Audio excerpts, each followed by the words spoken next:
We're good to see you again. So let's start with from legality to political accountability. You know, Kanu faces life for incitement, yet many who kidnapped and killed remain untouched with facing no consequences. How do you explain this double standard?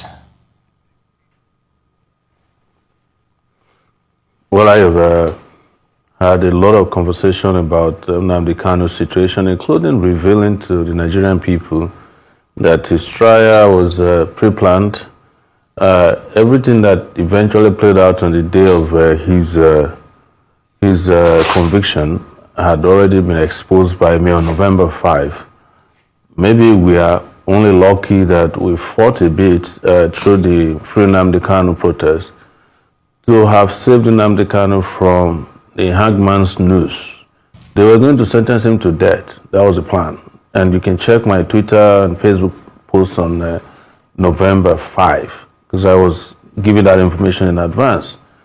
They also, as a result of that, got very upset that we had a protest in Abuja.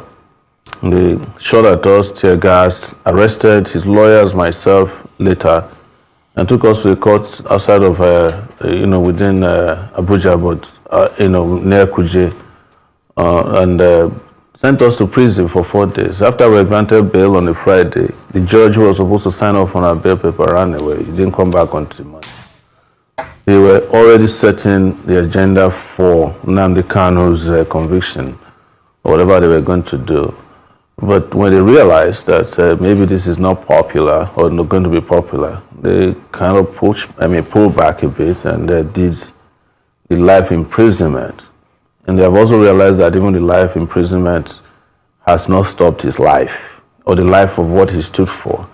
Because it came at a time that, like I've always said, he prophetically predicted some of the things that are happening in Nigeria now.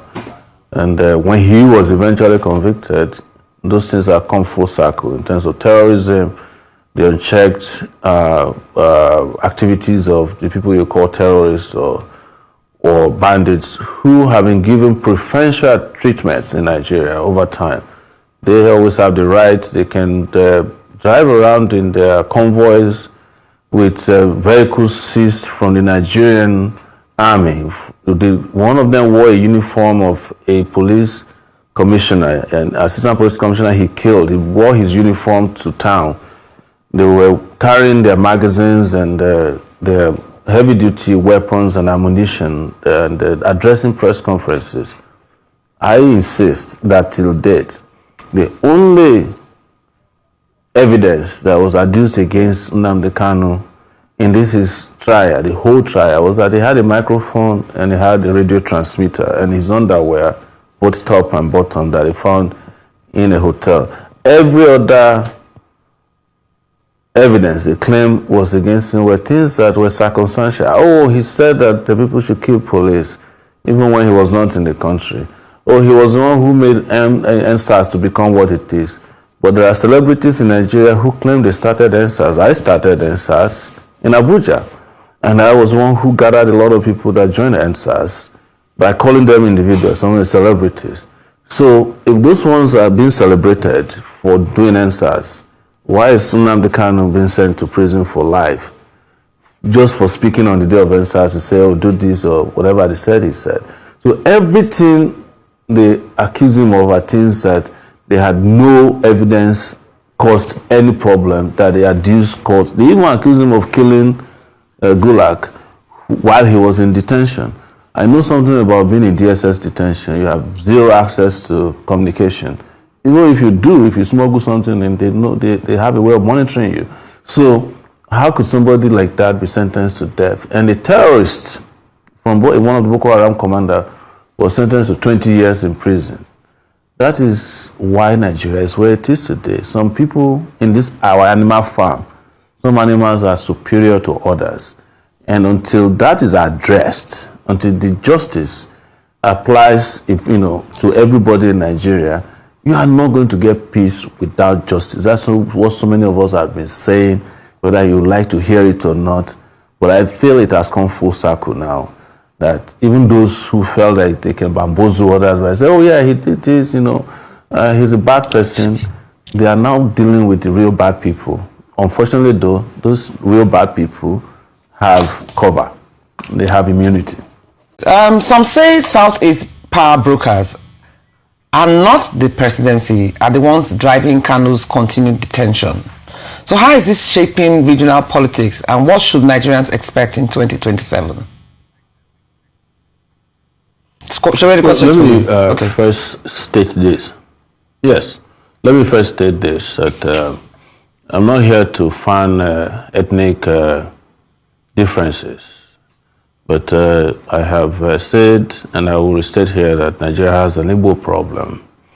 And this, of course, emanated historically from the Civil War, where we claimed that it was no vanquished and no victor. But ultimately, there was a vanquished person. If you had 10 million naira before the war, you are giving 20 naira after the war. You are the one vanquished. It is said to you, you cannot be promoted in the army because you can't be trusted. You are the one vanquished. If you cannot get promoted within the civil service because you can't be trusted, you are the one vanquished. To come to your question, and just to say that anybody who says that an Igbo man is not treated differently is just lying. That's the truth. Well, all of us know this. That's a big elephant in the room.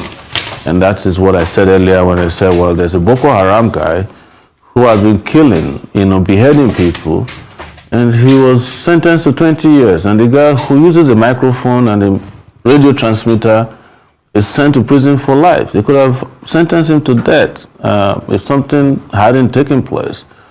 Then to go to your question about the issue of how the regional power brokers behaved. I was in the midst of it. I was the one calling them up for protests. And I knew what I went through in the hands of the governors, House of Rep members, senators in the Southeast. They all flatly and vehemently, without speaking, refused to encourage their people to participate in anything that could peacefully. It was a peaceful protest planned. So who did we rely on? We relied on those in the markets to close down their markets. Well, the major leaders, including the deputy speaker, he came out shamelessly asking that the Igbos should sit at home and you should show that you are cowards. There's no cowardice in peaceful protest. The reason is that they believe that Nnamdi is too powerful politically, and that if he's released, he will have some impact on their political influence and popularity in the zone. They know that they are not popular, but they have all relied on the center to get whatever they want, to keep control over the southeastern political people. And they know that they are running out of time. If Nnamdi Kalu is released, that would not continue. We no longer enjoy what they are enjoying now. Whatever it is, whether it is fake or real popularity or power, they will lose it. They know it. Because I will reveal to you today that one of the biggest issues with the Nigerian state and Nnamdi Kalu is that they couldn't get him to promise that he would renounce his agitation for Biafra. That's the biggest problem. That was his main crime. They said it, if they even proposed to me that I should go tell him to enter his defense, and if he enters his defense, then if they release him, he should promise that he will form a political party and participate in politics. And if he can do that, they will have no problem with him. He said, no, I want my region to be different from Nigeria, because Nigeria cannot support our aspiration for greatness. Now, my caveat is that I am opposed to breaking up Nigeria. I'm a Pan-Africanist. But I have seen, read, and known that it is not a crime for people to seek self-determination. So the regional leaders we are talking about, I called all of them. I called all the governors. At least I know Soludo. I used to be able to reach him. I mentioned here that the governor of his state, Abia, was a columnist as a reporter. So I called a lot of them. No one of them picked my call. No one of them has called me back, because what we want is not what they want. They want what they call a political solution. A political solution is that you jail him first, and then we'll beg you to free him on certain conditions. So that tag of ex-convict, they wanted it badly. All of them are agreed on that. The question is, how did they release him? Nobody can tell you when they will release him. They don't plan to release him because of his refusal to endorse their political agenda in the Southeast. That is the problem. They don't want to hear his name. But the people of the Southeast, the regular people, are in love with him. And we've seen that with what happened in protests, how markets were closed across the country without a whimper. And they still are going to fight to ensure that Nnamdi Kalu is free. I will still fight to ensure that Nnamdi Kalu is free from this unjust incarceration into which he's been thrown. And don't forget, and I'll say this in closing, that this is the same way Ken Saro-Wiwa was treated in 1995, this 2025. I guess every 20 years, or is it every 30 years, Nigeria needs a victim, either in prison or in the Golo time. And guess what? It happened in November 2025. Ken Saro-Wiwa was November 1995. 30 years later, the country hasn't learned its lessons. Oh, there's been a very strong speculation that there is a cabal that controls Nigeria's security. So how much influence does this cabal really have on national security, and how aware or constrained are presidents, both past and present, by this shadow network? You know, when people don't have anything to offer, they keep giving you excuses. There's a cabal, there's a group of advisors, there's a shadow cabinet, there's a kitchen cabinet. They have all kinds of label for them. But the question you should ask yourself is that if you are going to be president of Nigeria, didn't you go there with your own cabal? So it's a question of character, of leadership. It's not any cabal. There's no cabal anywhere that you walk into Aso Rock and says you cannot govern. There's no cabal that says a bulldozer cannot construct a road. There's no cabal that stops, the cabal doesn't stop those in power from stealing. Like we had of the former central bank governor, Emefiele, and the rest of them that are now undergoing. This cabal doesn't stop them. But it is when it's time to perform that you start hearing of cabal. You know, I've stopped giving those excuses, except where we have clear evidence of such people, like we had under Yaradua, where we knew that his wife and some people were, you know, controlling Nigerians, lying about the health of our husband, who had died maybe months before they finally declared him dead, and they were controlling the country. But even at that, wherever you hear of cabal, there's also complicity at all levels of government. This is a democratic government. In the Tinubu regime now, the cabal is, number one, the president and his office and his staff, people he brought in from Lagos. Clearly, those are the cabal members. But there are those who have argued. In the judiciary, sorry, Showore, but there are those who have argued. Yeah, there are those who have argued that this cabal exists, regardless of who the president is, and that they usually play a very prominent role in the decision that the presidents make. Sometimes they tie the president's hands behind his back. So are you saying this cabal doesn't exist? So has any president ever told you? Has any president ever told you that they tied his hand behind his back? No, but they won't say that. But from the actions that we're seeing, you have them repeat. So you're saying no cabal exists? No cabal exists. Yeah, you know, the number one cabal in the country is the president of the country. In a powerful presidency like Nigeria's presidency, okay, there's nobody who tells the president what to do. The president has a final say. Of course, there might be people, there might be special interests. There are special interests everywhere in the world politically. But in our own case, even the president of Nigeria is more powerful than the US president. All they do is what the president wants to hear.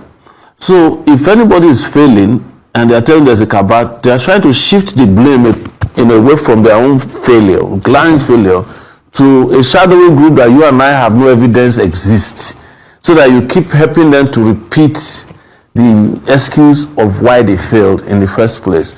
That's why we keep saying you should challenge these guys during the election. Don't let them run away from debates. Tackle them. You know, in the last election, we saw what you guys did in the press. You will not interview the people you claim are the main candidates. Every day you interview their minions. But when it comes to those of us who have ideas, we rarely get interviewed. Then when it comes to your analysts, they're analyzing the people who are going to fail. They don't analyze the people who have ideas. I saw it on this table, on Arise TV. You have some political analysts, all of them. They're always analyzing the people who have failed in their past jobs or who are going to fail. When you ask them, oh, what about the other candidates? Oh, those ones don't matter. But that is because you keep helping them to repeat the same lie as a cabal. How can somebody tie the hand of the president of Nigeria behind his back? Who is that person? Is he the IG of police, or is he in the army? Is he retired or serving? Who is he, a traditional ruler? There's nothing like that, because the way Nigerian society is, the person who is number one becomes everything. He's a traditional ruler, he's a chief priest, he's the president, he's the chief judge, he's the Senate president, he's the Speaker of the House. But if that's you know the case, how these things work. If that's the but case, when they want to lie to you, when they want to lie to you, they'll tell you, oh, somebody's holding, they tie somebody's back behind it. That's what judges always say to you all the time. Oh. I would have given you bail. Somebody is tying my... How do you say that in a democratic society, and we keep repeating it? If somebody's hand is tied behind his back, he should leave power. Resign. But let him use the last opportunity he has, grab a pen and resign, and let people whose hand cannot be tied behind their back assume power, and you see the difference in hours. But if that's the case, and you say the president is so powerful, the number one most powerful person in Nigeria, why do we now seem to be in a compromising situation where we try to negotiate with the bandits, as we have seen? Why do we do that? Why don't we just arrest and do capital punishment for them? It is because your president is incapable of doing what he was elected or appointed, but if he's the most powerful or selected person to do. But if he's as powerful as you say he is, the most powerful person, why should he be? You can have a powerful position.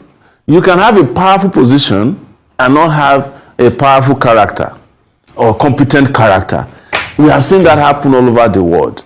You see, there was a time the U.S., I think it was Roosevelt or one of their presidents, was wheelchair bound. Nobody knew, because he was performing his job very well.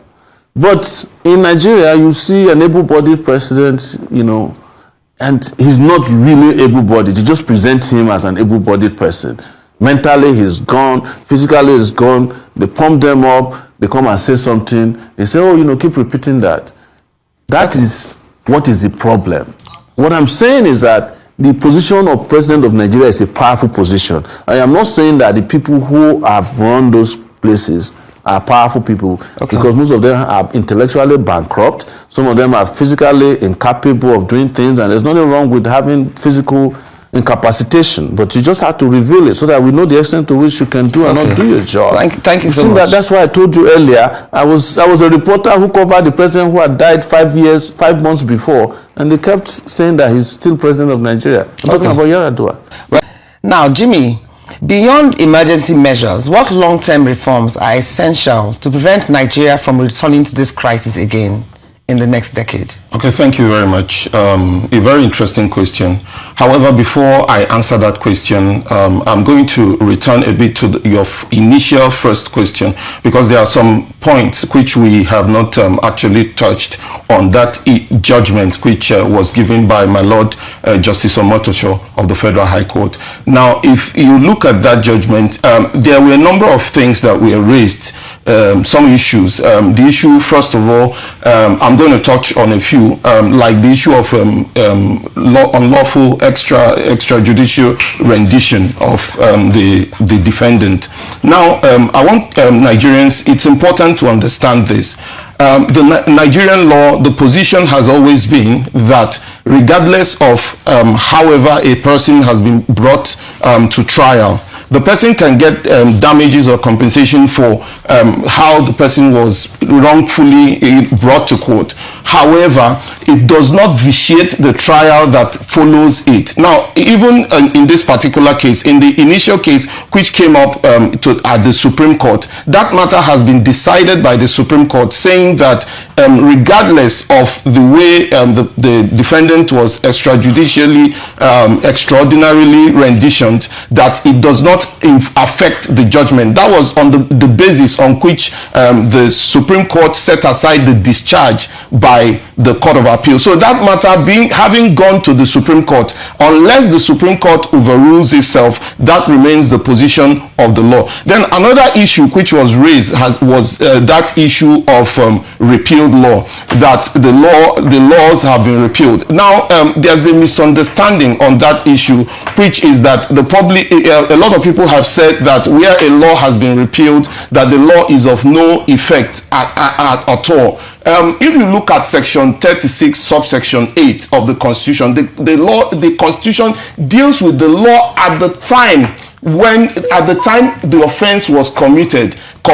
Now what that means is that regardless of the repeal of the law, that if an offense was committed while the law was still in place, a person can still be tried on the basis of that law, regardless of the repeal. This is also supported by section 6 of the Interpretation Act, which says that regardless of any repeal of a law, that it will not affect actions which have been commenced, or proceedings or investigations which have been commenced upon that repealed law. If you also look at the Terrorism Prevention and Prohibition Act, upon which the defendant was charged in that particular case, you will see that there is a savings provision in that law.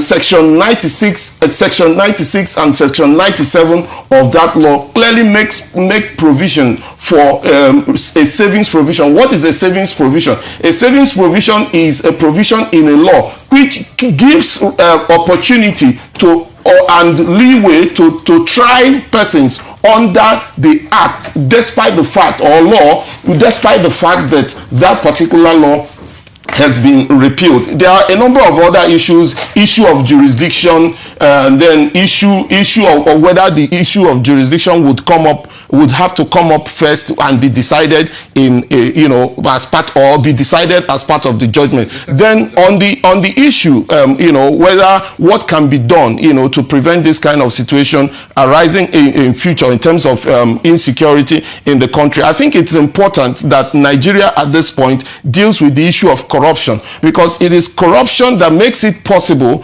for funds that should actually go into fighting insecurity to be diverted and all of that. Then it's also necessary that there is the political will to fight insecurity. Then Nigeria would probably need to also tinker with the structure of the federation, because I think that where is the country where everybody can actually determine their future, every region of the country can determine their future regardless of whatever the other parts decide. It will help in yielding a situation where people will be satisfied in being part of the federation. So these things, if done, in addition to a number of other things like intelligence gathering, ensuring that there is motivation within the security agencies and all that, if done, I believe that it will help in protecting against this kind of insecurity that we're having today. Okay, let me get back to Showere in the house, please. Now, Showere, can you hear me? Okay, as you know, as you know, Sheikh Gumi has uttered some words or made some statements that most people or some people perceive as quite controversial and also insightful. And he went as far as suggesting that a proposed budget allocation be made for the bandits. Some might think that this is controversial, but others also argue that if militants once received amnesty, should this consideration not even be on the table, or is it a dangerous precedent? Well, thank you. Let me quickly respond to my friend who was talking about the trial of Nnamdi Kalu and what is fit and what is not fit. I'm not a lawyer, but I know that there's a legal principle known as, in Latin, es nihilo nihil fit, which is you can't build something on nothing. That you can't derive legitimacy from a flawed process. If someone is abducted or kidnapped from another country and brought to your country, you can't try him basically because that's unknown to law as a way of apprehending a suspect. And you cannot commit crime just so as to prevent crime.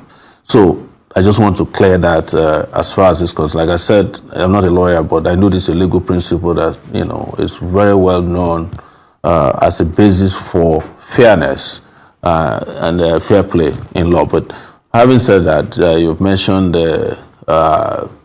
this man in Kaduna who I used to know. I could almost call him my friend. That's this Sheikh Gumi. But you see, what Nigeria has become is when there is no leadership, when nobody is taking charge in terms of protecting the country, in terms of competence, in terms of doing what is right, all kinds of characters will come and be dictating what should be done. And then in the absence of solid government response to these issues, people start listening to them, you know. And I have said somewhere that I think Sheikh Gumi is doing what he feels should be done because he has found that there's no leadership in the country to address the issue. So he's making his own proposals. Yeah, but those who say the militants were just as terrifying at some point, and they were given rescue with this amnesty program, and the same should be done to the bandits and terrorists. That's why I'm asking, do you think they should be given the same opportunity as the militants were given with the amnesty program? I don't want to excuse the militants, but you see, the position of the militants were dealing with, in some cases, even environmental issues, long-held issues about the unjust way of managing Niger Delta resources. So they were targeting the economic life of the country in order to get attention to those things. It is debatable if after you settle them and they are being paid, the issues have been resolved. Because what you now find out is that you have lost the Nigerian Navy in a section of the country. And the fact that we did militancy in terms of amnesty doesn't mean that we should deal with, what is it called, banditry and terrorism the same way. Because the militants were people you could reach. People could meet with them. Even government officials met with them. Good Lord Jonathan went and had long meetings with them.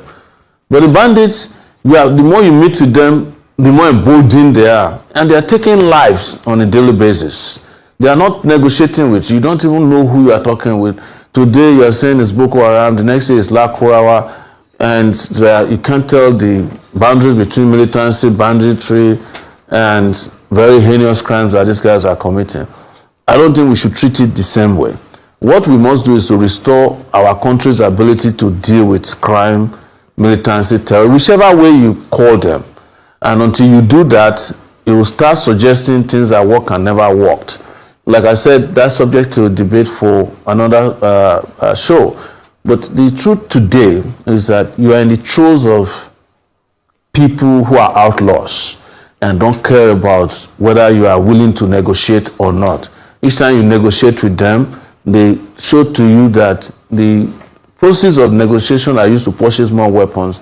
They abduct more people, they kidnap more people, they take more turf, they take territory, and they are showing that they are the government in the country. So immediately, short term, you must end that.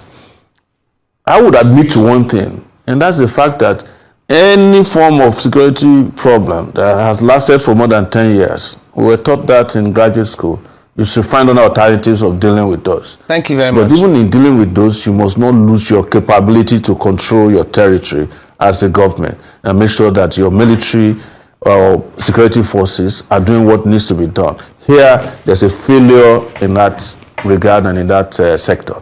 Okay, thank you very much,